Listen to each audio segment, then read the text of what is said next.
seen a lot of representation of unequal power relations. I think just by the COP itself, by the mere essence that countries had to come together to talk about it, it's just, it represents the inequalities in, in decision making. It represents the inequalities in the effects of climate change, because you see a division between poor countries and rich countries, where poor countries, who we usually refer to as developing countries, have to come and make a case about the the unequal impacts that they're experiencing, but also the limited capacity to respond to climate change. While the rich countries have to come in and talk about what they're willing to do, or what they will not do, or what they can support. And so this inequality has spread into what we've seen, come out from the COPs.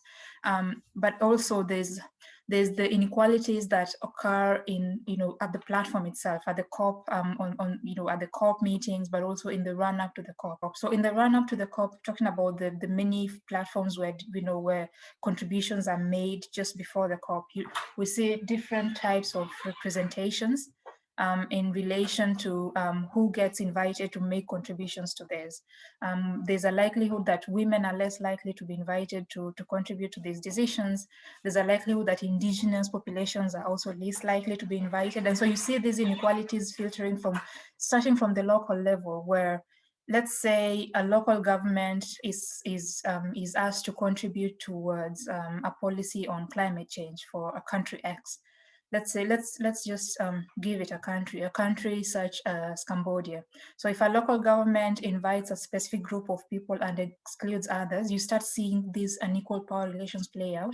And so whatever that local government will propose to the national government will probably be taken up by the national government and be represented at the COP itself. And so you see these inequalities filtering up to the COP itself, but also at the COP, there's usually inequalities in power relations between developing, the poor countries and the rich countries, who we call developed countries. So one way, I think the most notable form of inequality is in terms of delegations, and that's something that has been, looked at quite a lot by researchers. And by delegations means, who are we sending there? How many people are we sending to the COP? And one thing we've observed is that developed countries usually send quite a lot of people, because they are rich, they're richer countries, and so they have, some countries even send as many as 100 delegations, while some poorer countries, you'll see there's probably even there's research that shows that you'll have probably 1 or 2 people coming from a whole state to represent a country at a COP. And so when you have a country, such as a small island developing state, sending one person to, to represent a country, when you have a country such as the US or the UK having as many people as 60, negotiating in a space, negotiating on what climate change should be, you see some of these power relations come up, because the more you are, there's power in numbers. So more people are able to get their voices heard. They're able to, to analyze the text, and really, if there's more minds thinking about one thing, you're able to look at it from different ways. But there's also the capacity to, to talk about these things. So if you have 10 people from a small island developing state thinking about a thing, there's also the limited capacity to actively engage in negotiations, mostly because you're probably just, if maybe it's 10 people who have very limited expertise in water, food security, and maybe they're lacking expertise in, let's say, something such as livestock. While the 60 people from the UK have it all covered, they have a person who does finance, there's a person who does livestock, they have everyone in that team.